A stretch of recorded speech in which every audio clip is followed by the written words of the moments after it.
I have been thinking about you all ever since I was invited to speak today. I understand there are at least 120 of you, graduating with PhDs, masters, bachelor degrees. And this is no small thing with all that is going on out there. There's some tough policies that are being passed against us. I know that some of you are here anonymously and some openly. But congratulations to all of you Rainbow graduates. I'm a history professor here at NAU. My job is to tell stories that help make sense of the present. And here's a story for you. In 1986, as the AIDS plague was taking off, and I was 16, in a 5-4 decision, the U.S. Supreme Court upheld a Georgia law that outlawed sodomy. 4 justices were in favor of making sodomy legal. And I'm going to share from their dissenting opinion. And we ought to listen to the minority in this case, because they represent us, who are this minority. In writing their dissenting opinion, Justice Harry Blackmun argued that before Georgia can prosecute its citizens for making choices about the most intimate aspects of their lives, it must do more than assert that the choice they have made is an abominable crime not fit to be named among Christians. And this is what the majority opinion had stated. Blackmun went on to argue that in a nation as diverse as ours, much of the richness of a relationship will come from the freedom an individual has to choose the form and nature of these intensely personal bonds. Freedom to differ is not limited to things that do not matter much. That would be a mere shadow of freedom. The test of its substance is the right to differ as to things that touch the heart of the existing order. It is precisely because the issue raised here by this case touches the heart of what makes individuals what they are, that we should be especially sensitive to the rights of those whose choices upset the majority. Why so upset, majority? What is sodomy anyway, right? Other than a pleasurable act that some of us engage in. Well, it used to be called, do you mind? I'm a little hot. It used to be called the unspeakable act, because Christians believed that anyone who knew how to do it would. And some also, coming over here to this continent, said of the Indigenous people that they are all sodomites. So what does this mean? As one of the Puritan ministers who colonized Massachusetts in 17th century put it, everyone has sodomy in their hearts. It was contagious because the sodomites, we queers, represented alternative ways of living. And that is why they fear us, queer folks, because we are contagious. And there's nothing shameful about this. There's power in this. I want to tell you about something I call queer diplomacy, because by and large, all of us, queer people, are born into the enemy camp.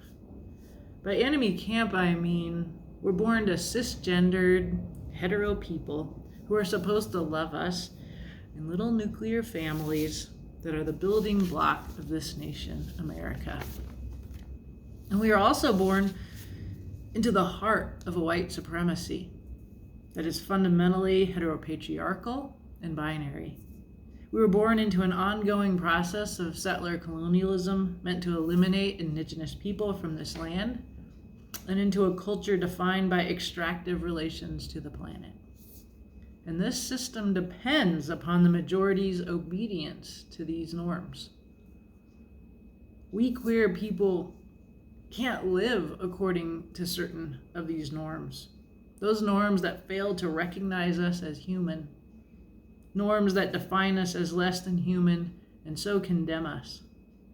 And these norms also require those who are supposed to love us, including ourselves, to betray us, to target us, to shame us, to do violence to us, to stand by and do nothing for us in order to get ahead and to stay safe themselves.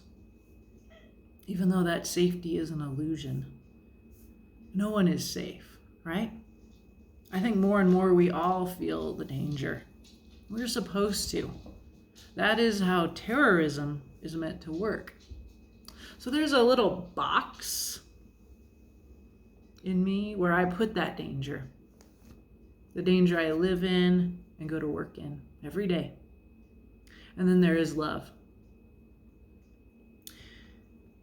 You were born into the enemy camp, a little rainbow baby. Maybe you changed your family because they loved you and they love you. Or maybe you made a new family, and that's queer diplomacy. Now you're a sleeper agent. You'll go forth today into jobs and communities and institutions and families, and you will be loved. And you will change everyone who loves you, and you will help to make them braver. In his beautiful book to his son, Between the World and Me, Black scholar Ta-Nahesi Coates called us queer people those humans who loved as their deepest instincts instructed, and explained how visiting his queer girlfriend in her queer household changed him. Now I'm going to use some anti-gay, anti-queer epithets here, and I want us to own these powerfully, but I just wanted you to know that's going to come. So Coates writes, faggot was a word I had employed all my life, and now here they were, the cabal, the coven, the others, the monsters, the outsiders, the faggots, the dykes, dressed in all their human clothes. Though invited to belonging to the privileged in this heteronormative white supremacy by identifying queers as hated strangers, knowing them meant that my tribe was shattering and reforming around me. I saw these people often because they were family to someone I loved.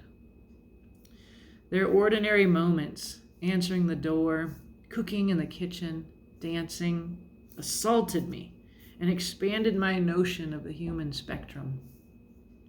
You will be loved, and you will change everyone who loves you, and you will make them brave. And yes, sometimes they will betray you and themselves for that hope of safety or to get ahead. And yes, sometimes you will betray yourselves for the same reason.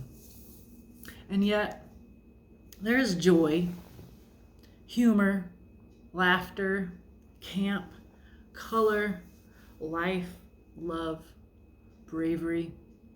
Bravery that the president of Czechoslovakia after the Velvet Revolution, Vaclav Havel, called living in the truth.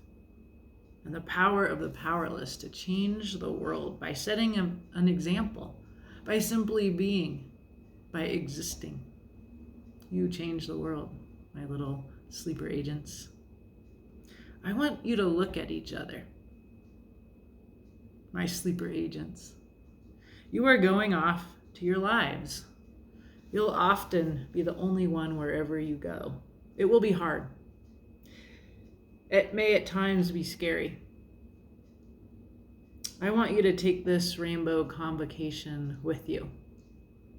My sleeper agents, there will be times when you get and give each other excellent service with a wink, right? The secret map to paradise, recognition by a fellow queer.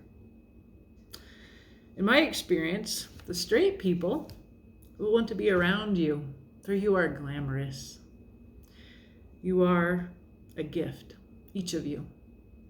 Your laughter comes up from out of your dangerous existence with joy, objection, resistance, and out of the heart of what challenges the existing order, of what makes individuals what they are. And thus, you represent freedom, and you are a sign of liberty.